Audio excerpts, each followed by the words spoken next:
If you own one of these bad boys right here, the Evo 2 series, be it the 8K or the 6K, Autel recently released an update with a bunch of new features. I mean a shebang of new features, all right? But we're not gonna get into all the features because it's a lot. But I do want to share my settings that I've used with this new features to get this drone to fly the way I want it to, and of course my camera settings. First things first, filter. You can see I have a filter on here. I'm using the official Autel branded filters. You can use the freewheel filters as well. I hear they make filters for this. It's 20-mile-an-hour gust outside. It's 10 miles an hour constantly, so it is freezing. So let's clean this bad boy up before we put it up. All right, we're all cleaned up and ready to go. ND32 in the house, up and away.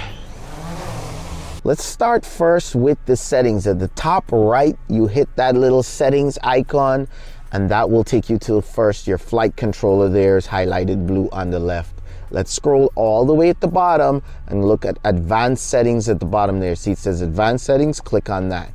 We have exponential at the bottom there and sensitivity. Let's start with sensitivity first because that's easiest. My attitude is at 100%, that's pretty stock. My brakes at 100%, that's pretty stock, but my yaw movement, which is the drone kind of yawing left and right on its axis, is at 65%. I find the yaw to be very aggressive, and I think this helps to tone it down a bit. Good, once you've set yours to 65%, let's go over to the EXP, which is the exponential. For exponential now, I have my settings pretty simple. Almost everything as slow as possible. I put all at 0.2 for the most part because I want all my stick movements to be balanced. So I can get nice rotations and nice curves.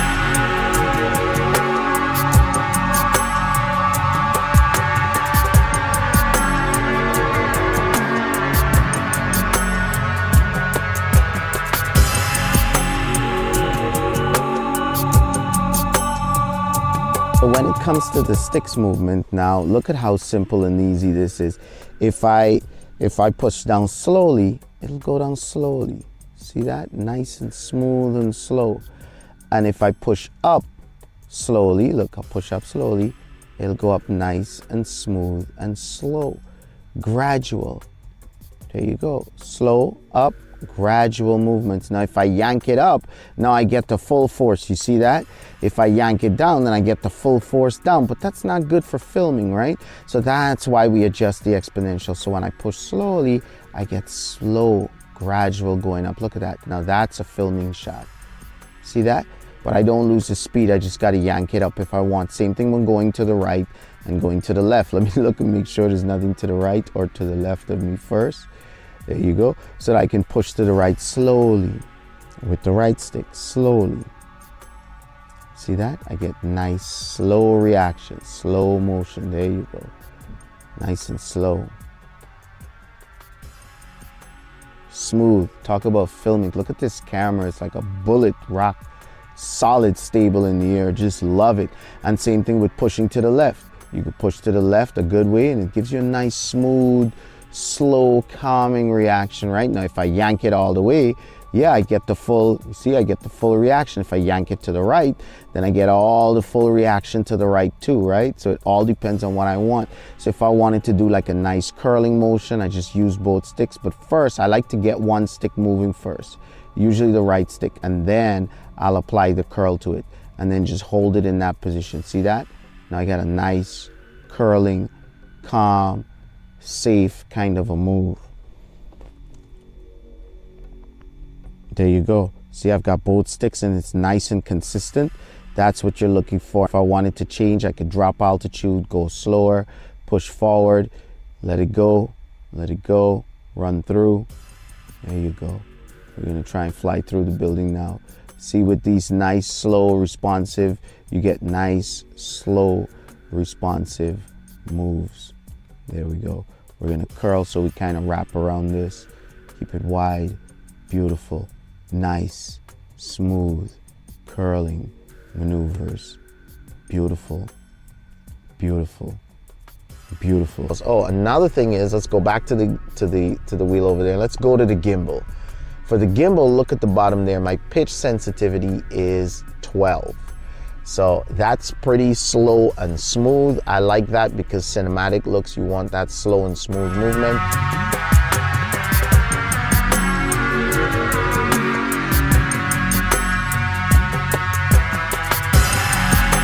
I allowed the gimbal to pitch upward past the 0 degree or the 90 degree mark and go up a little higher, just in case I don't quite stop in time, there's still a roll off left. That's pretty much when it comes to the settings. Now, very important is the resolution. Now, I shoot in 4K. Sometimes I will shoot in 6K, but for the most part, 4K. And why? I shoot in 4K because 10-bit is only available in 4K. If you go to 6K, you lose that 10-bit. And 10-bit, in case you don't know, is the ability to push or color your footage without the colors falling apart. Yes, it's a lot of colors, but the eyes can only see so much. But I don't want all of the colors per se. I want to be able to push them without them spilling over, falling apart, or having any kind of defects to it. And that's what 10-bit allows me to do. So I like to film in 10-bit. As a result, I'm doing 4K. Now, 24 frames a second is the frame rate that I choose. You can go up to 30 frames a second and still get that 10-bit in your life, providing you don't go above 30 frames a second. If you go above 30 frames a second, then you lose that 10-bit ability. And bear in mind, if you go to 60 frames a second, there's a crop, which some people like. You can use it as a zoom without losing any quality, but I'm gonna stick with 24 frames a second. You can go to 30 if you want. Now, if you choose to go to 30 frames a second, you have to change your shutter to double your frame rate. So if your frame rate, you choose 30, you have to go with 1/60th, which is 60th. 60 is double of 30, but I'm going with 50 because that's double of 24. Well, not exactly double of 24, but outside of 50, the next option is 40. So 50 is the closest to double of 24, which is 48. So your shutter should always be double your frame rate. Now, one last thing, if you want to unlock that 10-bit, see this little icon at the bottom right over here? Click on that. Scroll all the way at the bottom and make sure that you change your encoding format from H.264 over to H.265. If you film in H.264, you will not get 10-bit.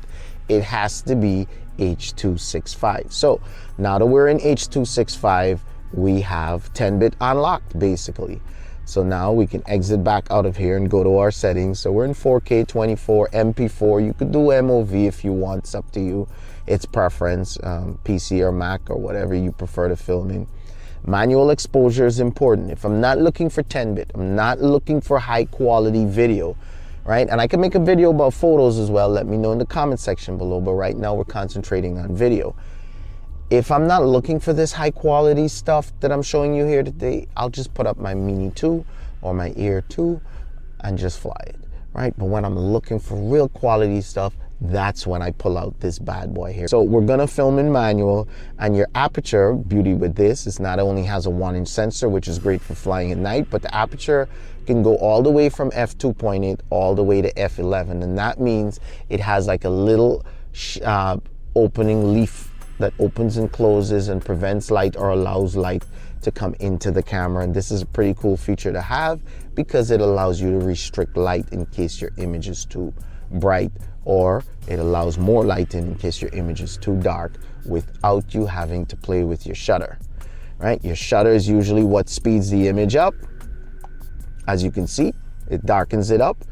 I went from 1/50th. Look how it's bright at 1/50th. If I want to darken the image, I can go here, but I must keep it at 150 in order to balance out with the frame rate. So that's why I put the filter on to kind of darken the image for me.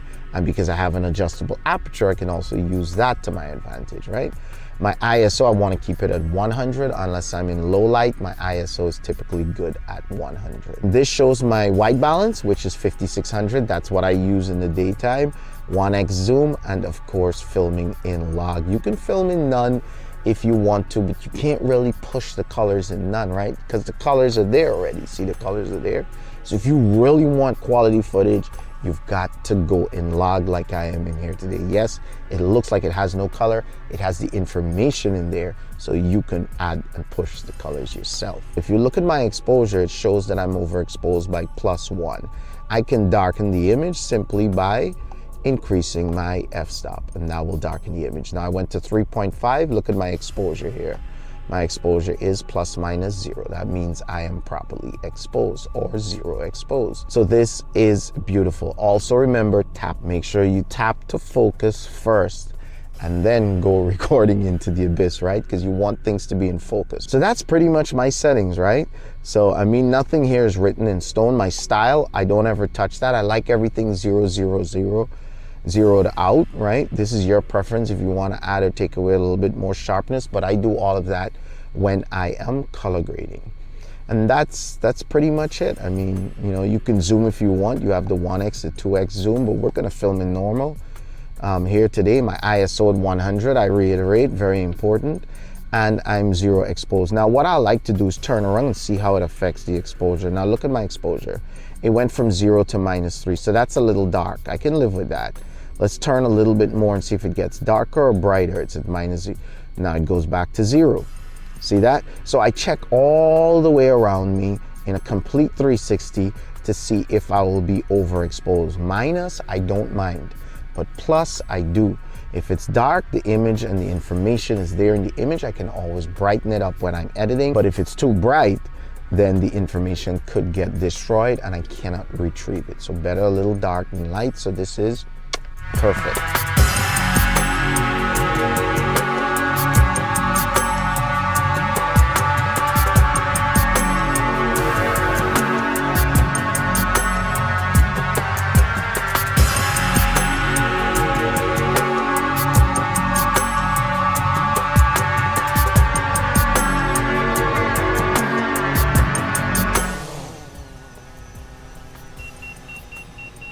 Let me know if you guys want me to test out features like the orbit hyperlapse, the raw in missions, because this thing has missions. It has the full enchilada built into the software. You don't need any third party, anything, whatever videos you guys want, right?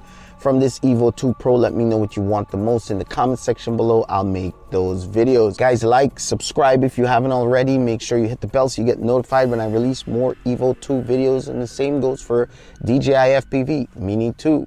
Air 2, Mavic Mini as well. And I will see you guys whenever I can. Make sure you become a Patreon, guys. Big benefits to Patreon. Get direct access to me. Any questions? I'm right here on Patreon. Support this channel and there's benefits. Last Mini 2 went all the way to the UK.